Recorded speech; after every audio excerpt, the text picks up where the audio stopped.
दोस्तों नमस्कार, मैं हूं पवन चंचल और आप देखना शुरू कर चुके हैं जनजोश न्यूज़। देखिए, पटना में लगातार छात्रों के द्वारा जो है विरोध प्रदर्शन किया जा रहा और वो विरोध प्रदर्शन जो है नॉर्मलाइजेशन को लेकर के है, बीपीएससी के एग्ज़ाम को लेकर के है, बदलाव जो किए गए हैं बीपीएससी के एग्ज़ाम के कानूनों में, उसको लेकर के है। और छात्रों का लगातार कहना है कि नॉर्मलाइजेशन जो है कई छात्रों को फेल कर देता है, कई छात्रों को पास कर देता है। एक ही एग्ज़ाम में एक ही पोस्ट के लिए बैठे छात्रों के लिए अलग-अलग प्रश्न पुस्तिकाएँ जो मिलती है, वो जो है छात्रों के लिए घातक होता है। ये छात्रों के साथ जो है अन्याय है। अब देखिए, बिहार सरकार जो है अपनी नाकामियों को छुपाने के लिए सिस्टम के द्वारा इस बार परीक्षार्थियों और अभ्यर्थियों के ऊपर डंडे बरसाए जा रहे हैं। पटना की सड़कों पर दिन भर जो है डंडे चल रहे हैं, छात्र भागते रहे हैं, गिरते रहे हैं, कोई सुध लेने वाला नहीं था। जो हमदर्द बनकर आए उन्हें देर शाम जो है थाने में उठा ले जाया गया। वहाँ तो हाल ये है कि देश के भविष्य को संवारने वाले लोगों का आखिर ऐसी नौबत क्यों आई कि देश भर के छात्र सड़कों पर उतर के अपने हक की बात क्यों करते हैं? अपने फ्यूचर को संवारने के लिए या संवारने से पहले पुलिस के डंडे क्यों खा रहे हैं? देश का कोई भी प्रदेश हो, दुनिया के किसी भी कोने में ऐसा नहीं होता है जैसा कि भारत में नौकरी मांगने वाले के साथ हर दिन खिलवाड़ होता है। भारत के भविष्य के बच्चों के साथ जिस प्रकार से बर्बरतापूर्ण लाठी चलाया जाता है बच्चों के ऊपर, ये खिलवाड़ नहीं तो क्या है? ये भी एक बड़ा प्रश्न खड़ा कर रहा है। उस देश में क्या होगा जिस देश में बच्चों के ऊपर जो है लाठियां चलती है, जिसके सबसे बड़े रहनुमा बनने वाले लोग बच्चों के भविष्य के बनाने के नाम पर बड़ी बड़ी बातें कह तो देते हैं, ये लोग दावा तो करते हैं, लेकिन भविष्य को सड़कों पर लाठी खाने के लिए छोड़ करके बच्चे अपनी जीत पर, अपने हक के लिए सड़कों पर उतरते हैं। कभी दफ्तर के बाहर तो कभी साहब के चेंबर के बाहर ठोकर मारे जाते हैं। लेकिन ऐसा क्यों होता है? देश की सबसे प्रमुख परीक्षा यूपीएससी की परीक्षा हो या राज्य के अंदर जो है राज्य के भीतर प्रशासनिक महकमे की परीक्षा हो, साहब चपरासी की परीक्षा हो या साहब की परीक्षा हो, हर परीक्षा में बवाल धांधली गड़बड़ी ऐसा क्यों होता है? क्यों बार बार जो है छात्रों को गिड़गिड़ाना पड़ता है? अपने ही परीक्षा के लिए, अपने ही मेहनत के फल के लिए, अपने ही परिणाम पाने के लिए सड़कों पर आंदोलन करना पड़ता है। चिलचिलाती धूप हो या कड़कड़ाती ठंड हो, हर मौसम में छात्र को ही खुले आसमान के नीचे जो है दौड़ना पड़ता है, खुले आसमान के नीचे जो है अपना विरोध प्रदर्शन दिखाना पड़ता है। फिर भी सरकारें जो है उनकी बात को नहीं सुनती है। अब पटना की सड़कों की बात हम आपको बता दें, वैसे तो यहाँ आग पिछले कई महीनों से लगी हुई है। अलग अलग प्रदेशों में छात्रों के मन में सुलग रही थी, अब सड़कों पर आ चुकी है, क्योंकि बिहार में बीपीएससी की जो परीक्षा होने वाली है, बिहार चयन आयोग जो है बिहार के सरकारी बाबुओं के लिए, सरकारी महकमे के लिए, सरकारी फौज के लिए नौकरी का जो एग्ज़ाम है वो लेता है। और इसमें अगर आप चयनित हो गए तो आप बिहार के सेवा के लिए आप अधिकारी बन जाएंगे। इस अवसर को पाने के लिए और अधिकारी बनने के लिए सपना तो केवल एक व्यक्ति नहीं देखता, बल्कि पूरा परिवार देखता है, पूरा समाज देखता है, पूरा गांव देखता है। लेकिन इसी सपने को साकार करने वाला अभ्यर्थी जो है, एक छात्र जो होता है, पटना की सड़कों पर तो आपको बता दें कि वैसे तो एक छात्र जो होता है वो सड़कों पर उतरता है, पहले फॉर्म भरता है। गरीब माँ बाप उसे अपनी खेत जो है गहने गिरवी रख करके पैसे देते हैं फॉर्म भरने के लिए, तो फॉर्म भरा जाता है। लेकिन एग्ज़ाम कब होगा इसका कोई ठौर ठिकाना नहीं होता है। जब तारीखें आती है एग्ज़ाम की तो पेपर से पहले उसकी कई प्रकार की नीतियों पर सवाल उठता है। जब परीक्षा होता है तो परीक्षा पेपर लीक का दंश उस परीक्षार्थी को भी झेलना पड़ता है, वो उस गरीब छात्र को झेलना पड़ता है। हुए पेपर लीक के कारण उन बच्चों के भविष्य जो है खतरे में पड़ जाता है। खैर, बिहार में बीपीएससी के 70वीं जो है परीक्षा की बात हो रही है, 69वीं परीक्षा की बात हो रही है और 71वीं की होने वाली परीक्षा की गाइडलाइन की चर्चा हो रही है। लेकिन इस परीक्षा में बवाल क्यों है, अब आपको आसान भाषा में हम समझाने की कोशिश करेंगे। आखिर छात्र सड़क पर क्यों उतर गए? जिन छात्रों को, जिन अभ्यर्थियों के हाथों में किताब होनी चाहिए, पेन होनी चाहिए, वह अपने घरों में तैयारी कर रहे थे, आखिर वो सड़कों पर झंडा और पोस्टर लेकर के क्यों विरोध कर रहे हैं? चंद दिन की तो बाकी है और घंटों के लम्हों के जो मेहमान हैं गिनती शुरू हो चुकी है, एग्जाम की उल्टा गिनती शुरू हो चुका है, कुछ ही दिन से शेष रह गए हैं। यह छात्र सड़कों पर क्यों ऐसी बातें कर रहे हैं? दरअसल इन छात्रों को यह बताया गया कि इस बार चयन पर्षद के एग्जामिनेशन में व्यवस्थाएं बदली रहेंगी और इसी बदलती हुई व्यवस्थाओं पर सवाल उठ रहा है। छात्रों का कहना है कि व्यवस्था हमारे हित में नहीं है, जबकि व्यवस्था लागू करने वाले का दावा है कि इससे छात्रों की समस्या जो है दूर होगी।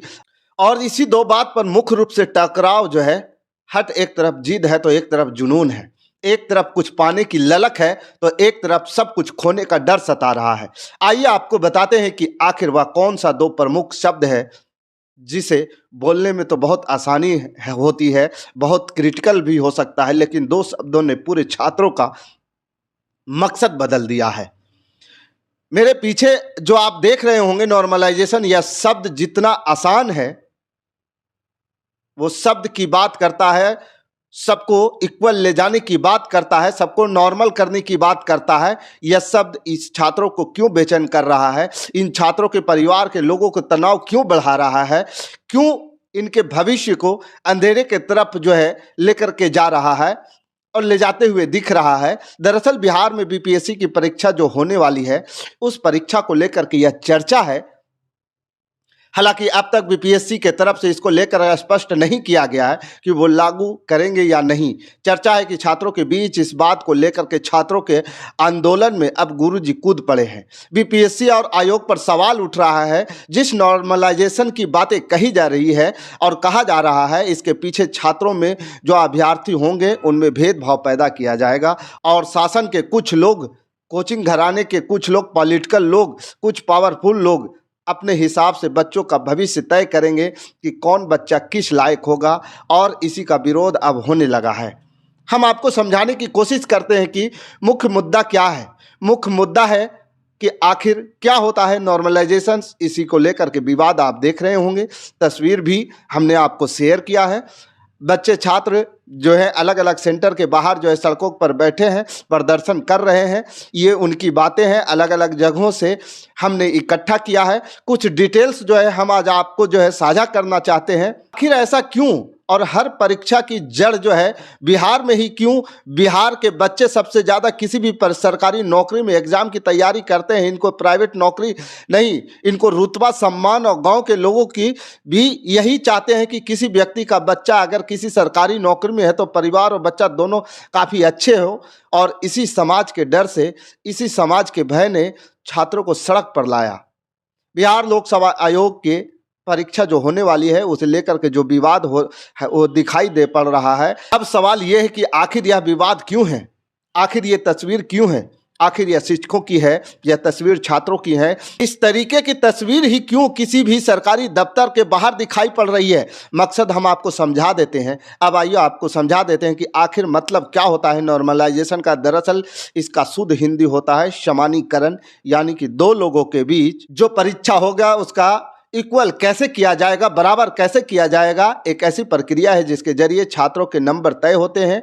और इसके पहले जो परीक्षा हुई थी इसमें भी विरोध हुआ था। उत्तर प्रदेश की यूपीएससी की जो परीक्षा हुई थी वहाँ भी इसका विरोध हुआ था। दरअसल उत्तर प्रदेश के लोकसभा आयोग की परीक्षा में नॉर्मलाइजेशन को लेकर के भारी विरोध हुआ था, और अब बिहार में यह परीक्षा होने जा रहे हैं और अब यहाँ इसका विरोध हो रहा है।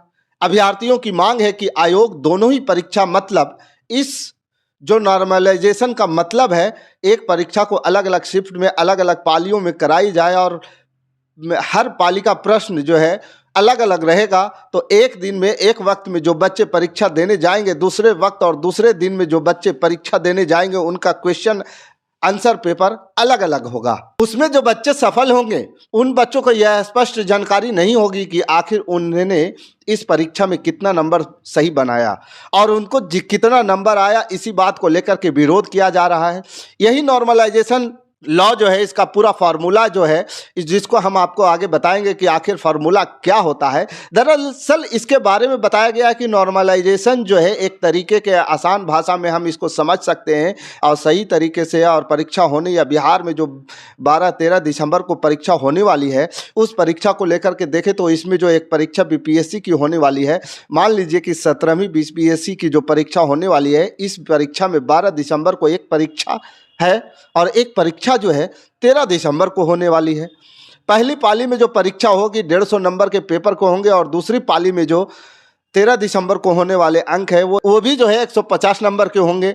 लेकिन इसी परीक्षा में जो पहली पाली में जो बच्चे 100 बच्चे शामिल होने वाले पहुंचे, या 1000 बच्चे या लाख बच्चे पहुंचे, इन बच्चों का जो क्वेश्चन बनाने का तरीका वो इक्वल होगा। अगले दिन जो परीक्षा के जो छात्र आएंगे उनका भी इक्वल होगा, लेकिन परीक्षा जो प्रश्न होगा वो बदला हुआ रहेगा। अब सोचिए, किसी प्रश्न का जवाब से 1 से लेकर के 10 प्रश्न का जवाब न छात्रों को इक्वल दिया तो रिजल्ट जो है वो सब बराबर आएगा, ये समझने की ज़रूरत है। 100 नंबर का जो जवाब है पहले पेपर के छात्रों ने दिया, और दूसरे दिन जो है पेपर के 150 नंबर के छात्रों ने जो है जवाब दिया, तो 80 नंबर का जो सवाल है सबसे ज़्यादा छात्रों ने दिया। हाईएस्ट स्कोर जो है उसके पहले पेपर में जो है 150 में से 100 का जो नंबर रहा वो सबसे हाईएस्ट स्कोर रहा। और यही नॉर्मलाइजेशन लागू होता है कि भाई एक दिन के पेपर में या पहली पाली के पेपर में 100 बच्चे क्वेश्चन कैसे अटेम्प्ट कर लेते हैं, दूसरे पाली के पेपर में बच्चे 80 प्रश्न पत्र ही हल कर पाते हैं, तो वो हाईएस्ट रहता है। जबकि कम, किसी का 40 ज़्यादा है तो 35 हो या 50 हो, ये कम बेसी मान लिया जाता है। और जिसका 100 नंबर आया तो उसके सबसे पिछड़ा या छात्र उसका 50 नंबर आया तो उससे सबसे नीचे गिन लेंगे। इसका मतलब है कि 100 नंबर जो जोड़ लेंगे, इसको लेकर के दिन के पेपर पर जो है 80 और 40 वाले जो जोड़ लेंगे, क्योंकि वहाँ तो अब देखा जाएगा कि भाई इसका 100 नंबर में 80 नंबर क्यों आया।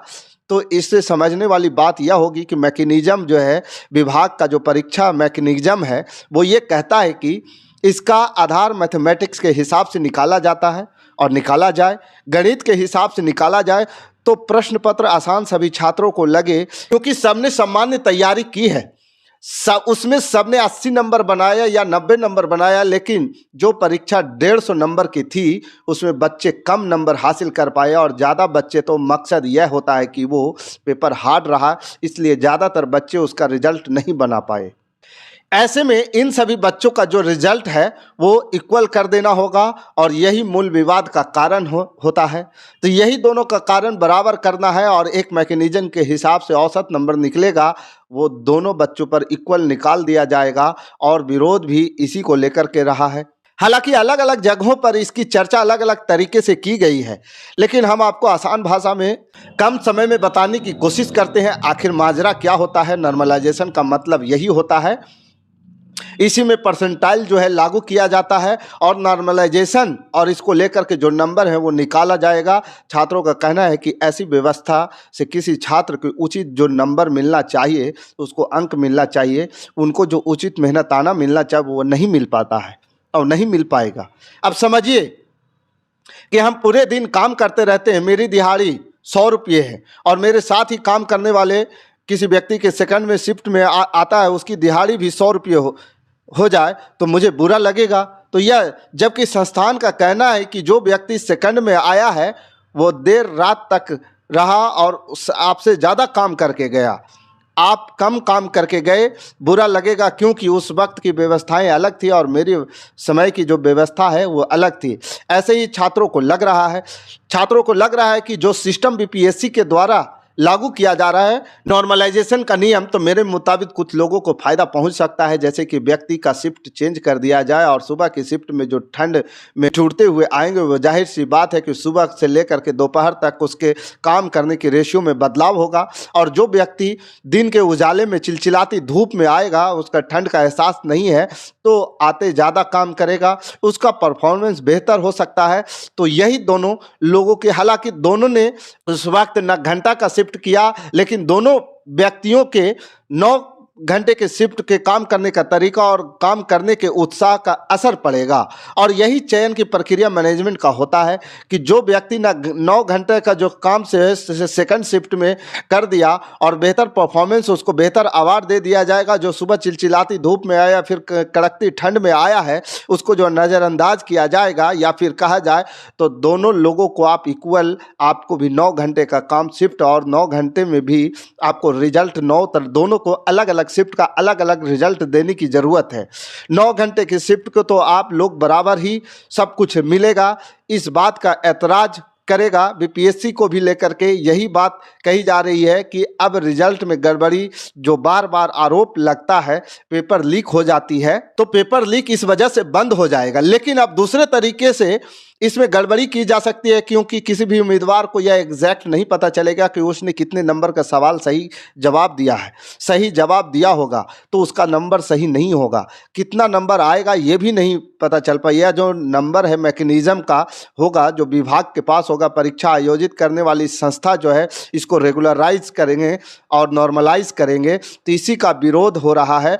अब तक क्या हो रहा था, अब तक ये हो रहा था कि एक ही दिन में एक ही शिफ्ट में सभी लोग एग्जाम दे रहे थे और सभी प्रश्नों के उत्तर के हिसाब से बच्चा जो अभ्यर्थी जाता था एग्जाम दे के आता था, वह अपना आंसर की मिला लेता था कि उसने कितने नंबर का सही जवाब दिया, और जब रिजल्ट आता था उसी के हिसाब से वो फाइट करता था। उसने सही जवाब दिया तो उसका चयन हुआ, और सही तरीके से या गलत तरीके से हुआ। लेकिन नॉर्मलाइजेशन के बाद जो चयन प्रक्रिया पर सवाल उठेगी, उसके बाद जो भी अभ्यर्थी होगा, जो छात्र होगा, वो सीधे आयोग को चुनौती भी नहीं दे पाएगा। इस तरीके की गड़बड़ियां होगी जिसे लेकर छात्र सड़कों पर, और सड़कों पर जब छात्र हैं तो शिक्षक भी आ गए हैं। लेकिन इस बात को भी समझने की जरूरत है और छात्रों की बात को समझ करके सरकार को निर्णय लेने की जरूरत है। बाकी इस खबर के प्रति आपका क्या विचार है, आप हमें कमेंट कर जरूर बताइएगा। हमारे साथ बने रहने के लिए धन्यवाद। जय हिंद, जय भारत।